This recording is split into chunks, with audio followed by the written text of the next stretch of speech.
I never used to be the paranoid type. I grew up in a safe neighborhood, a tight-knit gated community in the suburbs of Denver, Colorado. Everyone knew each other. We had barbecues, block parties, and a neighborhood watch group that made us feel invincible. If you so much as sneezed in the wrong direction, someone in the group chat would notice.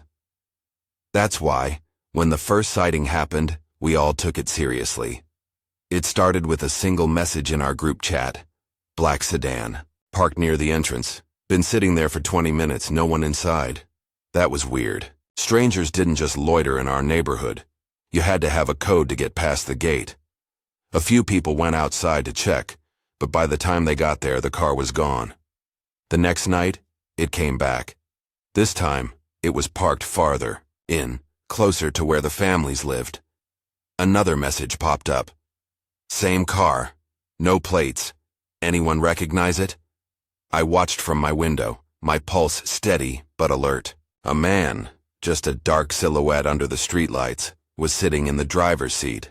He didn't move, didn't get out, just sat there, staring at something.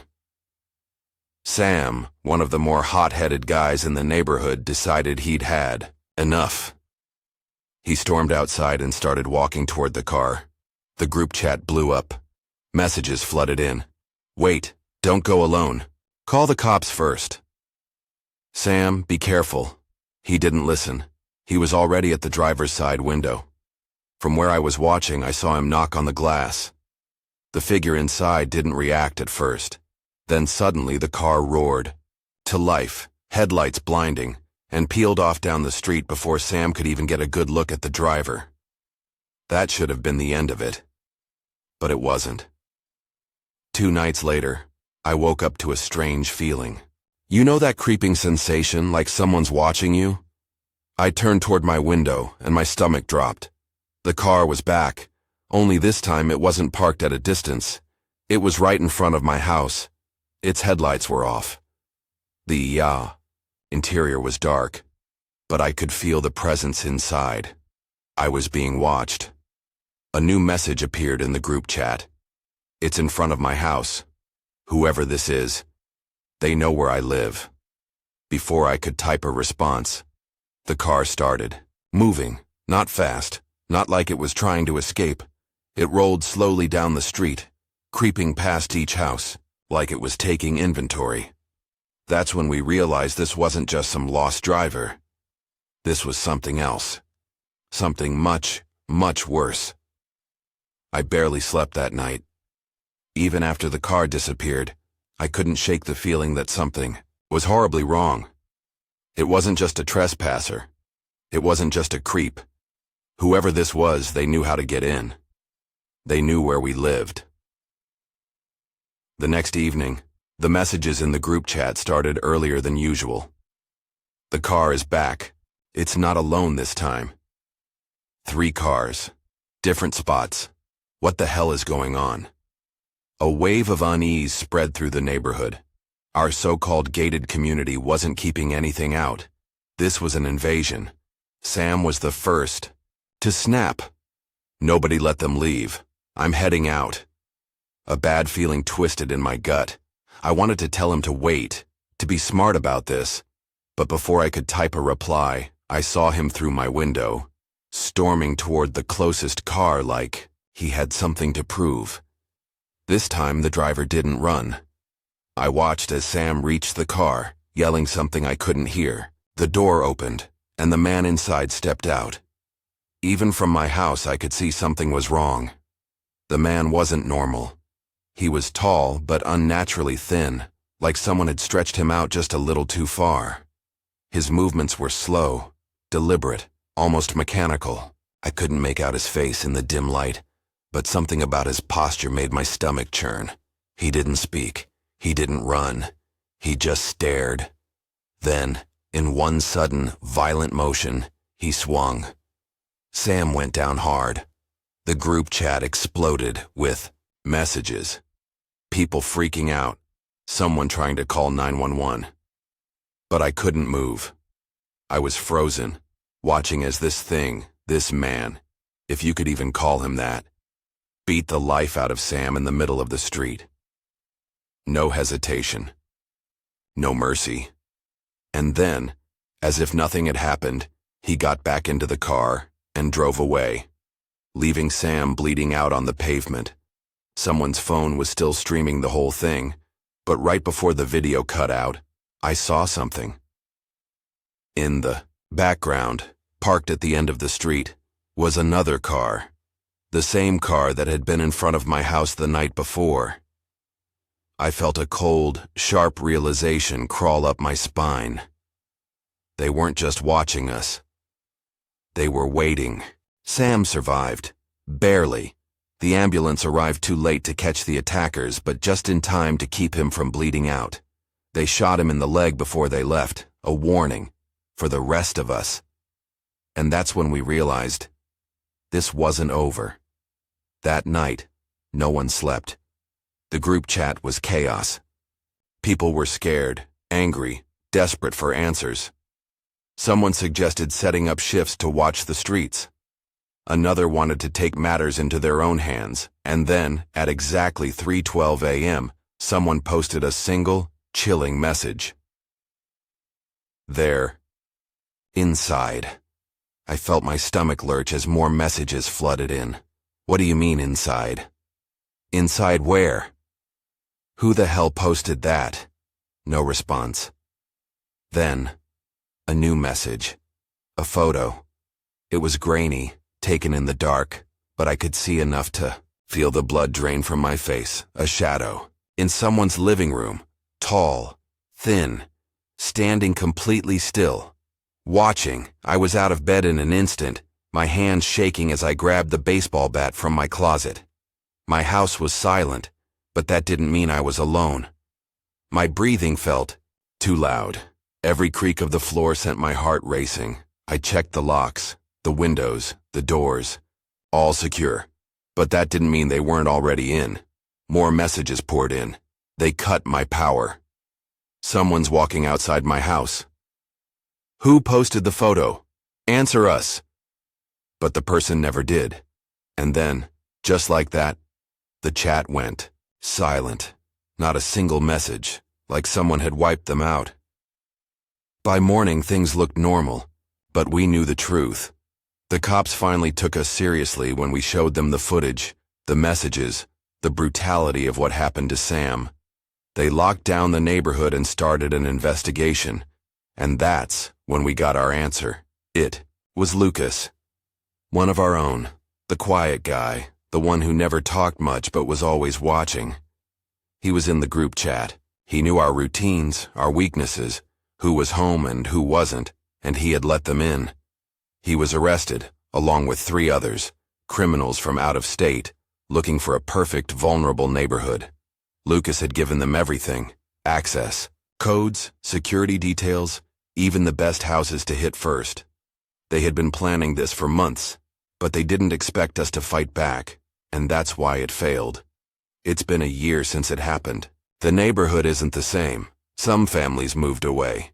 The ones who stayed, we never leave doors unlocked, we never ignore strange cars, and we never let our guard down.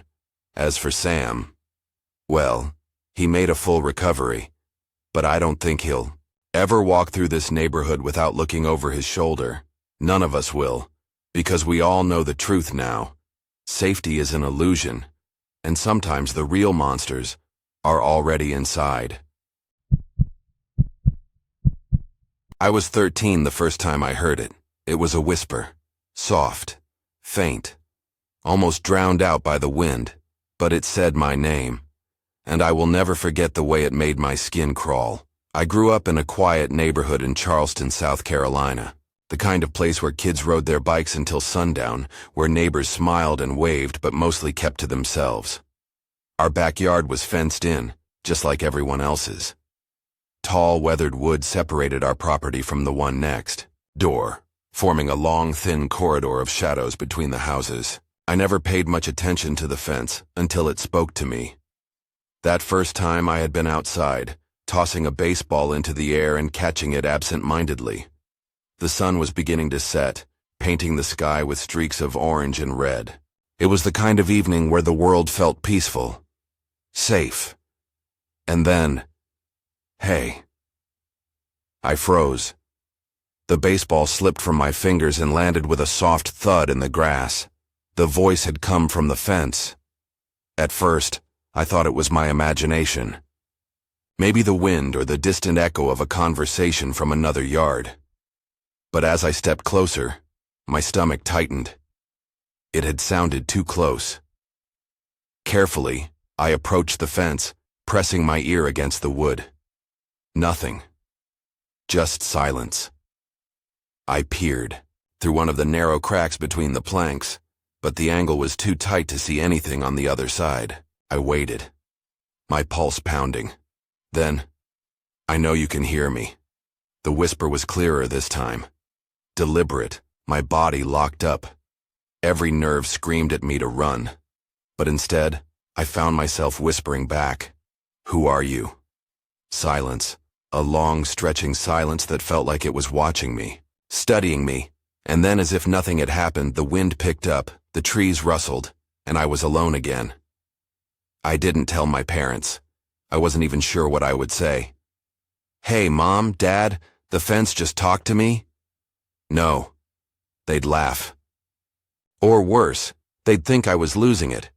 So I let it go. For a while. But the voice? It didn't forget me. A few days later I was outside again, this time with my dog Murphy, a golden retriever who was friendly to everyone and everything. He never barked, never growled, just wagged his tail and licked anyone who got close. That's why it was so unnerving when, out of nowhere, he stopped playing, ears perked up, and growled at the fence. It was low, deep, vibrating from his throat like something primal. I had never heard him make a sound like that before, and then I heard it again. Cassidy, my name, whispered through the cracks of the fence, but this time there was something different about it, something wrong. It sounded closer. Murphy snarled, baring his teeth, his entire body rigid. He was afraid. I backed away, suddenly aware of how exposed I was, how alone I felt. Then, something slammed against the fence. Hard. The force of it shook the wooden planks, sending a sharp crack through the air. Murphy barked, lunging at the fence like he was ready to tear through it. My heart pounded against my ribs. I stumbled backward, scrambling toward the house, my breath shallow and sharp. Another slam. The fence groaned, the wood splintering under the pressure. I didn't stop to look. I just ran. I told my parents that Murphy had freaked out at something in the yard. They chalked it up to a raccoon or a stray dog. But I knew better. Because when we went back outside, we found the fence cracked open. The wood hadn't been chewed or weathered.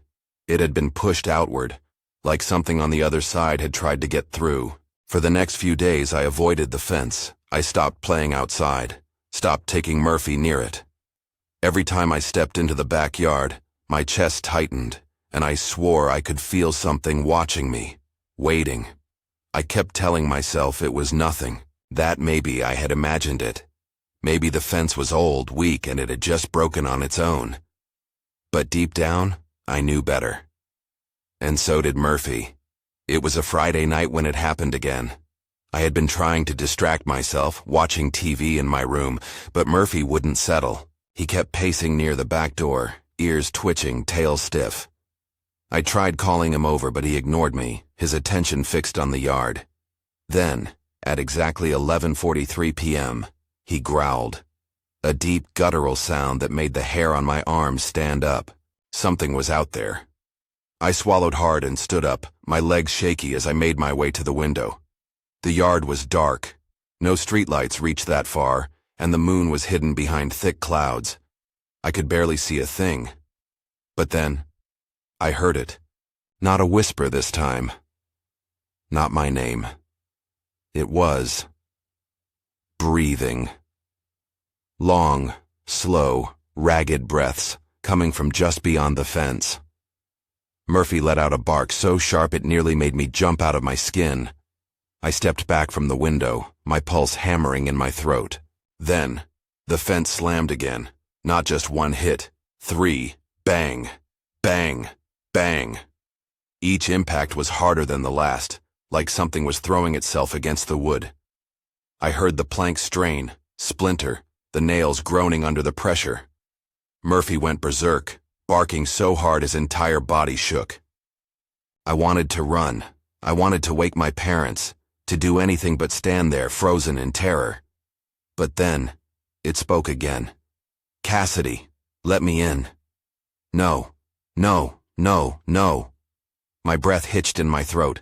My stomach twisted into knots so tight I thought I might throw up. It wasn't a whisper this time. It was low. Guttural. Like something was forcing words through a throat that wasn't meant to speak. And then, in the darkness, I saw fingers, reaching through the crack in the fence. They were too long, too thin, the joints bent in ways they shouldn't have. The nails were black, jagged, digging into the wood as if whatever was on the other side was trying to peel it open.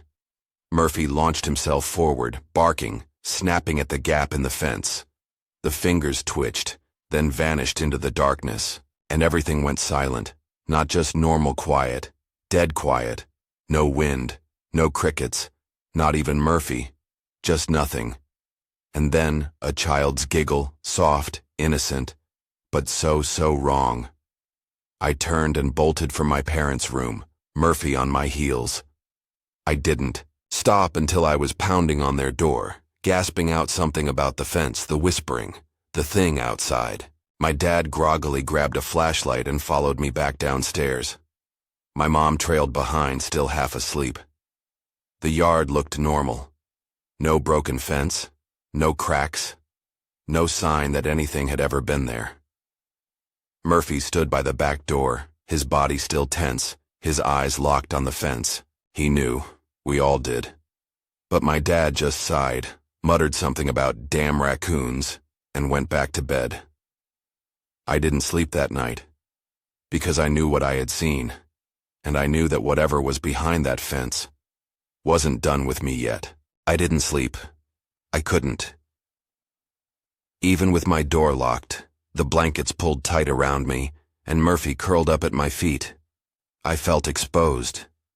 Like if I closed my eyes, I'd wake up to find something standing in my room, leaning over my bed, its fingers just inches from my face.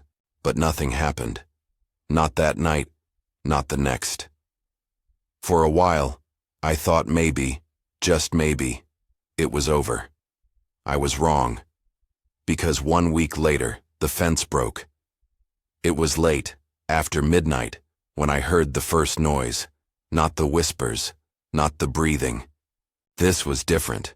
It was scraping, like nails dragging across wood. Slow, methodical, deep, digging into the fence as if something on the other side was trying to peel it apart. Murphy's head snapped up. He let out a soft whine, ears flattened. He knew.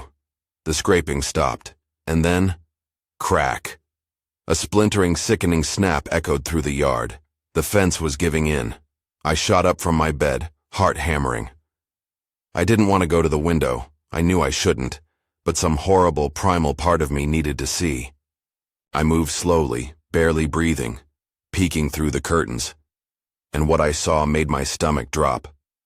A gap had been torn into the fence, wide enough to step through, and beyond it, something moved. It was tall, thin, wrong. The same 2 long fingers gripped the edges of the broken wood, curling over it like a spider's legs. But it wasn't just the hands, the face. God, the face. There were eyes, but they were wrong.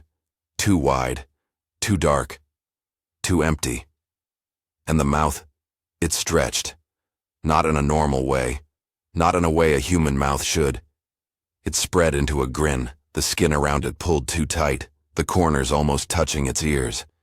And then, it spoke. But the voice wasn't what I expected. It was a child's voice. Cassidy, wanna come play? Murphy lost it. He lunged at the window, barking so violently I thought he'd break the glass. But I didn't move, because the thing behind the fence laughed. Not like a normal laugh. It was a mix of static and gurgling, like a record being played backwards. and then it moved, not walked, not ran. It scuttled, like a cockroach. Fast, jerky, too many limbs moving at once. And then it was gone. The next morning, my dad was pissed. He thought someone had vandalized the fence, said it looked like someone had taken a crowbar to it. I didn't argue.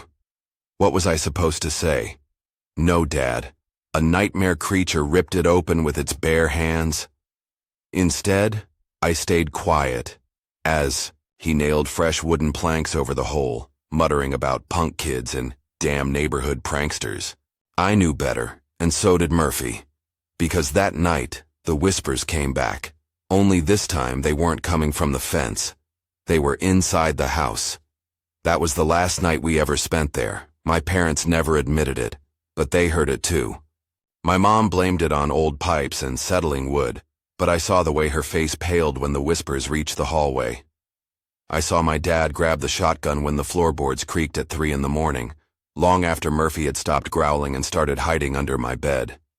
We moved out a month later. The new owners built a brand new fence, a taller one, a stronger one, but I wonder if late at night they ever press their ear against the wood. And I wonder if the fence ever whispers back. I was 17 when I first noticed it. The house at the end of the cul-de-sac. You know how every neighborhood has that one house? The one people never talk about. The one that always seems off. Not abandoned. Not run down. Just wrong in a way you can't quite put your finger on. That was the Reynolds house in our neighborhood in Cedar Falls, Oregon. No one ever went in. No one ever came out. No lights. No visitors. No cars in the driveway. Just a dead, quiet house, standing like a forgotten relic. But the strangest part, sometimes, we saw a kid inside. It started as a joke between me and my best friend Jake. We were convinced something was off about the house. Maybe the owners were criminals. Maybe it was a front for something illegal. Or maybe, our favorite theory, it was a kidnapping house. It became a game. A dumb game, but a game nonetheless. We started watching it. Whenever Jake slept over, we'd sit by my bedroom window with cheap binoculars and take notes like we were some kind of amateur detectives. What time the porch light flickered on. If any shadows moved inside, if the front door looked different. At first, nothing really happened. Just a dark, empty house, until one night, when the kid appeared. It was past midnight. I remember because Jake and I were debating whether or not to sneak out and grab snacks from the gas station down the street. I had just set my binoculars down when I saw it. A small figure standing in the upstairs window. Just standing there. No movement. No expression. Just watching. Dude, I muttered, elbowing Jake hard in the ribs. Look, he grabbed the binoculars and squinted through them. Holy shit, he whispered. Who the hell is that? I didn't know. The kid looked young, maybe 9 or 10, with pale skin and dark sunken eyes. They weren't looking at anything in particular, just out the window staring into the night like they had been standing there for hours. Something about it made my skin crawl. They never go outside, I whispered. We've never seen them leave. Jake lowered the binoculars slowly. Yeah, man, maybe we should. And then, before he could finish his sentence, the kid moved. Not like a normal person would. There was no turn, no natural shifting of weight, just a single jerky motion as if someone had hit fast forward on a VHS tape. They snapped their head toward us, and then they smiled. It wasn't a normal smile. It was too wide, too forced, like the muscles in their face had never been used that way before. Jake sucked in a sharp breath. Nope, nope, nope. He threw the, binoculars onto my bed and stood up. Screw this, man, I don't like it. I swallowed hard, still frozen in place. That kid had seen us. No. That kid had been watching us the whole time. We didn't sleep much that night. Every time I closed my eyes, I saw that grin, That unnatural, stretched-out grin that looked more like a mask than a human expression. But the worst part? The next day, the house was empty. No kid, no movement, like nothing had ever been there in the first place. I didn't want to look at the house the next day, but I couldn't help it. Something inside me needed to know if the kid was still there. If I had just imagined the way their heads snapped toward us. If that horrible smile was just a trick of the shadows. But when I peeked through the blinds that afternoon, my stomach dropped, because the house was different. The curtains, which had been shut for years, were now wide open, like it was watching me back. "I told you, man," Jake muttered, pacing in my room. "We shouldn't have looked." I stayed quiet, still staring at the house through the window. It felt different now. Before, it was just some creepy, empty house we made up stories about. Now, it felt alive, like it knew we were watching. Jake grabbed his backpack and slung it over his shoulder. "I say we drop it, dude. Move on. Forget it ever happened." But I couldn't. Not after what I saw next. Not after the door opened. It was past midnight again. Jake had gone home, leaving me alone with my thoughts. I couldn't sleep, so I found myself back at the window staring at that cursed house like a moth drawn to a flame. That's when I saw it. The front door was open, just a few inches. Just enough for someone to peek out. But no one was there, at least, not at first. I grabbed the binoculars with trembling hands and focused on the darkness beyond the door. And that's when I saw it. A shape. Tall. Thin. Too pale. Standing just beyond the threshold. Watching. I felt my throat tighten. My body screamed at me to move, to shut the blinds, to get as far away as possible, but I was frozen, paralyzed, and then the shape stepped forward, and I realized it wasn't the kid, it was something else, something taller, something wrong. The way it moved made my skin crawl. Jittery, unnatural, like stop-motion animation. Its arms were too long, its fingers sharp and bony, barely concealed by the tattered clothing hanging off its skeletal frame. But the worst part? It was smiling. The same way the kid had. The exact same way. A grin that was too wide, too stretched, like the skin barely fit over its skull. I couldn't breathe, couldn't blink, couldn't look away. And then, in one quick, jerky movement, its head snapped toward me, like it had been waiting for me to see it. I dropped the binoculars, stumbled backward, heart slamming against my ribs, and then, the lights in my house flickered, just once, a quick, sharp buzz, before everything went dark again. Murphy, who had been sleeping at the foot of my bed, shot up and started growling. That's when I heard it, a soft creak, the sound of a door opening, inside the house. I spun around just as my bedroom door drifted open, and standing in the hallway was the kid. The kid stood in my doorway, barefoot, silent, staring at me with those sunken, black-rimmed eyes. I couldn't move, couldn't breathe. My mind screamed for me to do something, to run, to scream, to fight, but my body was frozen in place, trapped in the grip of something I didn't understand. And then, they smiled.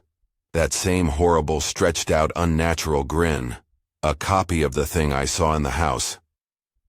Murphy lost it. He launched himself off my bed, barking and snapping like he was ready to tear the kid apart, but the kid didn't flinch, didn't blink, didn't move. Instead, they did something much, much worse. They laughed. Not a normal laugh. Not the kind a child should make. This was distorted, warbled, like a recording being played at the wrong speed. Too slow, then too fast. High-pitched, then so low I could feel it in my bones. My ears rang, my stomach twisted. And then, they took a step forward. That's when I snapped. I grabbed the closest thing I could, my bedside lamp, and hurled it at them.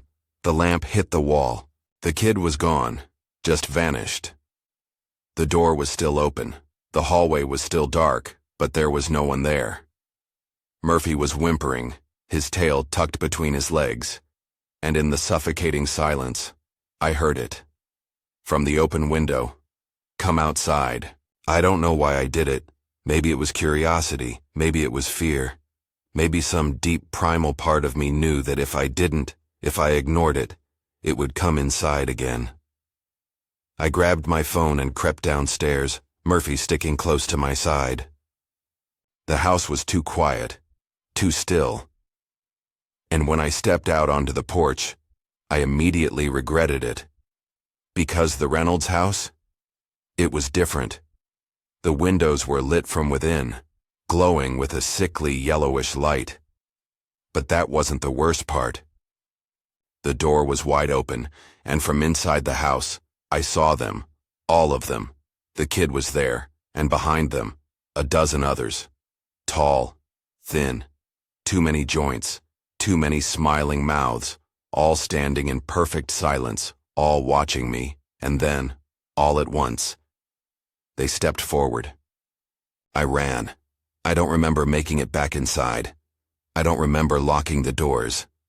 But I must have, because when I finally snapped back to reality, I was sitting in my room, the sun rising outside my window. The Reynolds house? Back to normal, dark, empty, like nothing had ever been there. I never spoke about it, not to Jake, not to my parents. But 2 months later, the Reynolds house was demolished. No warning, no explanation, just gone. The lot was paved over. A new house was built in its place. A family moved in, and I wonder, do they ever hear something in the walls at night? Do they ever feel like they're being watched? Do they ever wake up to find the front door, standing wide open? Because I know the truth now. That house was never supposed to be there, and neither were they. It started with a sound, a small rhythmic tapping against the glass. At first I thought I imagined it, maybe just the wind or a stray branch against the window. But then my wife, Emily, shook me awake, her voice trembling. "Matt, someone's knocking on our window." I sat up, my heart pounding. We lived in a quiet, middle-class neighborhood in Ohio, the kind of place where people left their bikes in the front yard and never locked their doors.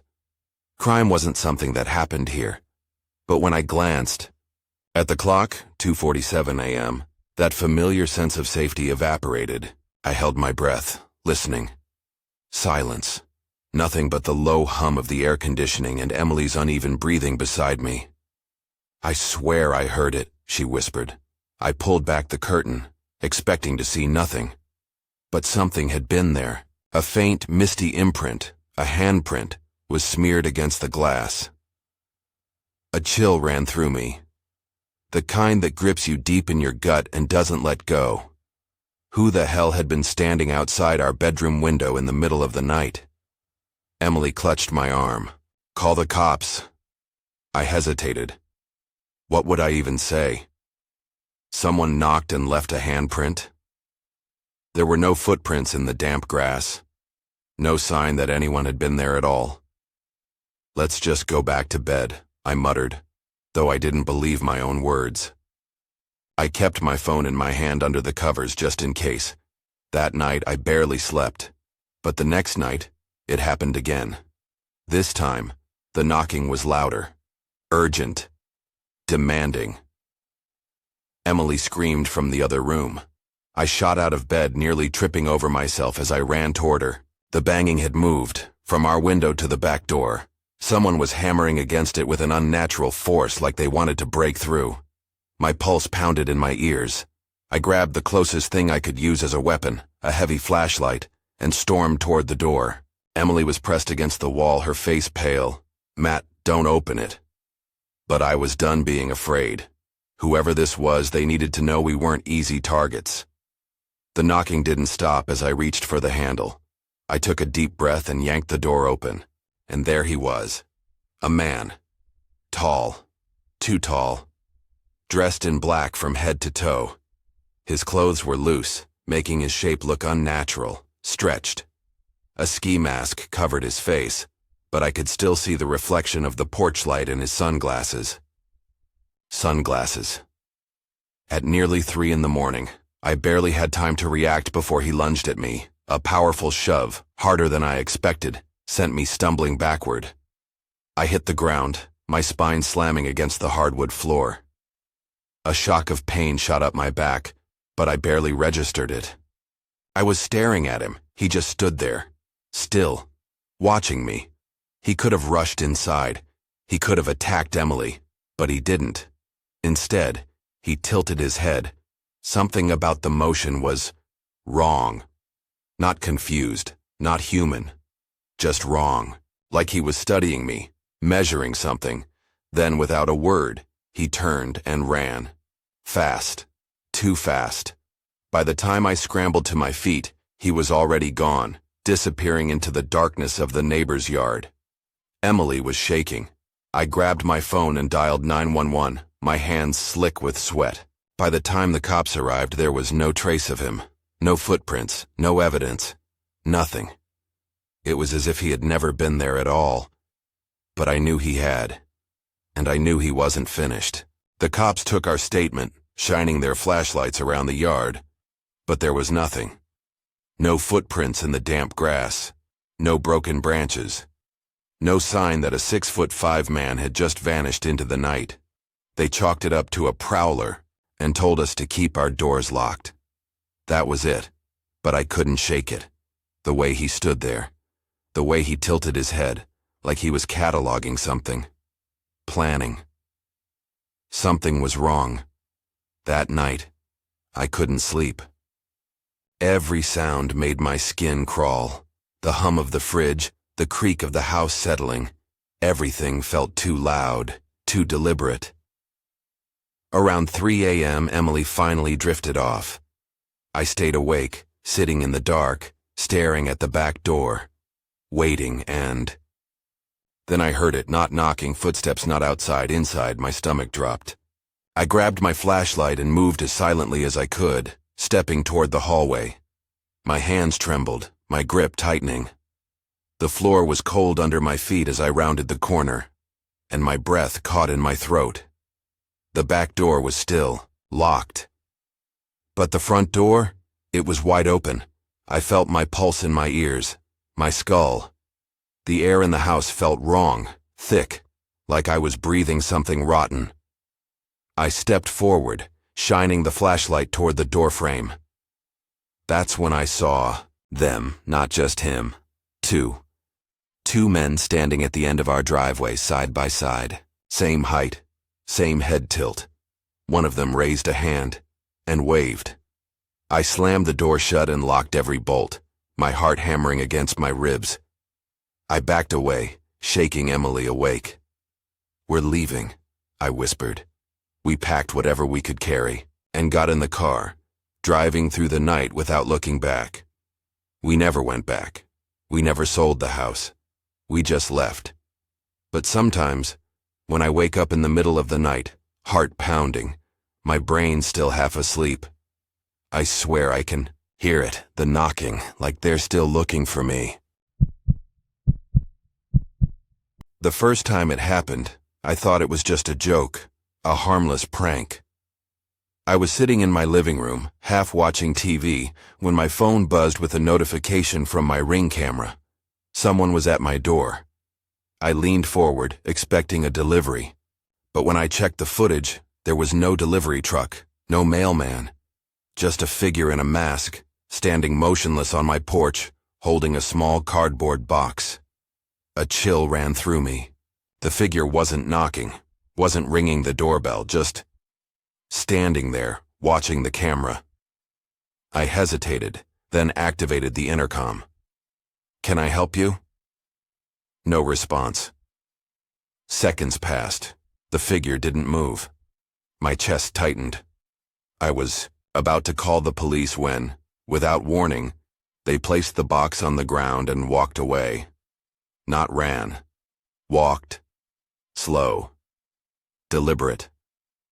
I watched them until they disappeared down the street, swallowed by the darkness. For a moment, I just sat there, staring at the screen. Then I exhaled, shaking my head. Probably some TikTok trend, people leaving weird stuff at strangers' doors for views. Curiosity got the best of me. I opened the front door and bent down to examine the box.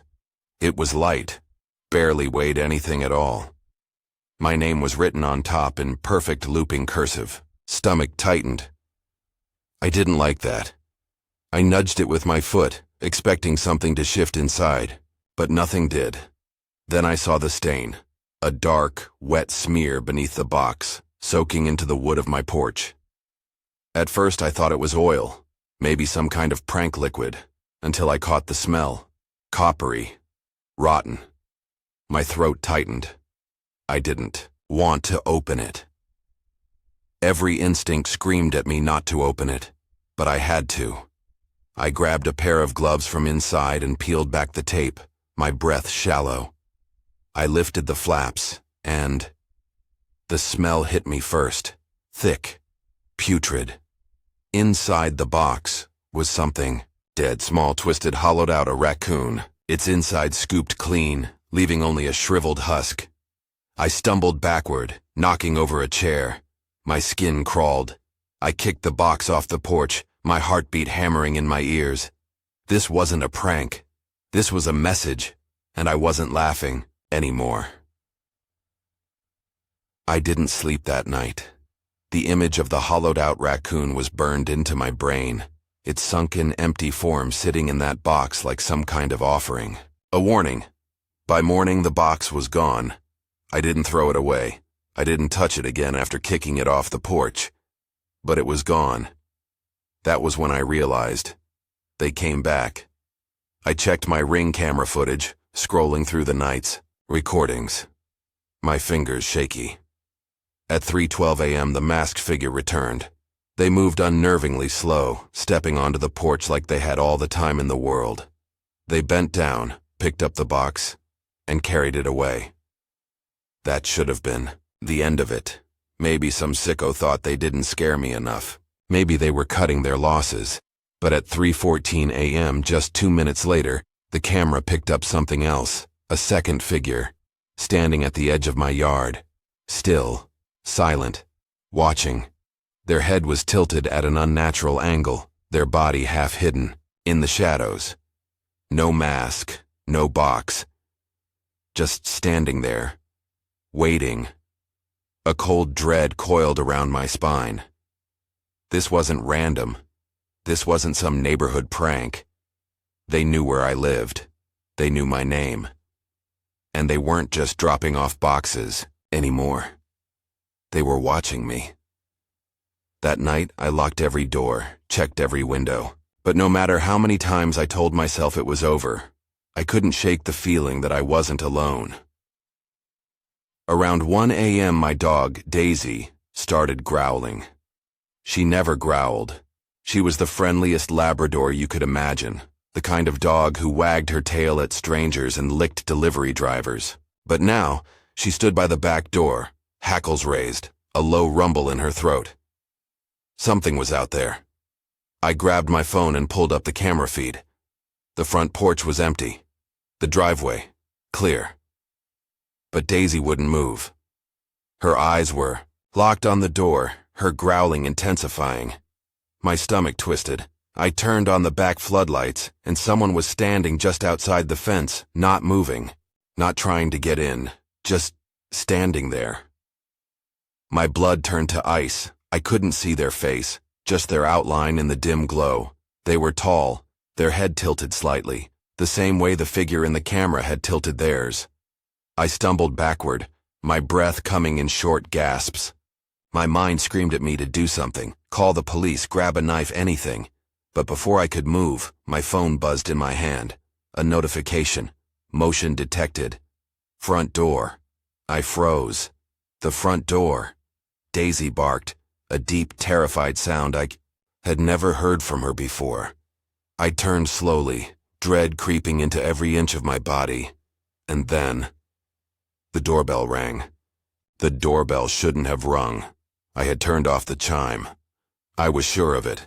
And yet the sound echoed through the house, sharp and unnatural in the dead silence. Daisy lunged forward, barking furiously at the front door now, her claws scraping against the floor. I forced myself to move, gripping my phone like a lifeline as I checked the camera feed. Nothing. No one was there. I swallowed hard.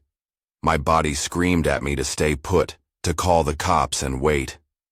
But then, another notification popped up. Motion detected. Backyard. My stomach dropped. I spun around, my breath coming in shallow gasps. The backyard floodlights flickered, casting long, shifting shadows. I inched toward the kitchen window, my hands shaking as I peeked outside. There was a box, sitting in the middle of my patio table. It hadn't been there before. It hadn't been there seconds ago. My skin went cold. There was no time gap between the motion alert and me looking out the window, so how the hell had they dropped it off so fast? I backed away, my brain screaming at me to run. Daisy was still at the front door, growling low in her throat.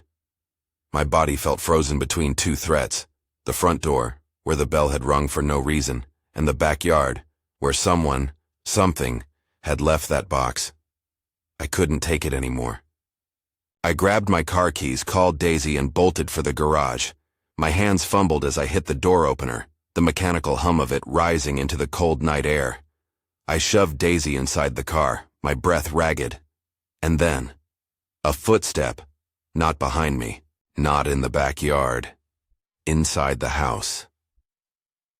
The breath left my lungs. The front door was still locked. The windows were shut. There was no way. But I heard it. Slow. Deliberate. The sound of someone stepping across my living room floor. I didn't wait. I didn't check. I threw myself into the driver's seat, slammed the door shut, and locked it. Daisy was barking wildly now, spinning in circles in the passenger seat, her body tense. I floored it. The garage door wasn't even all the way open. When I peeled out onto the street, tires screeching against the pavement, my hands were slick with sweat, my pulse thundering in my ears. I drove without looking back. I didn't stop. Not until I reached a hotel 20 miles away, and when I finally found the courage to check my Ring camera one last time, my breath hitched in my throat. The last frame it had captured, just seconds after I had left, showed my front door slowly swinging open. No one had stepped inside. No one had walked out. The house was empty. But the box on my patio was gone. If you've survived this far and you're one of those who love fear and terror, then don't waste any time. I kindly ask you to subscribe to the channel and activate the notification bell so you don't miss any content. The video you're watching on screen is just a taste of what's coming. Watch it. Thank you for being here, and see you next time, if you're capable of handling what's to come.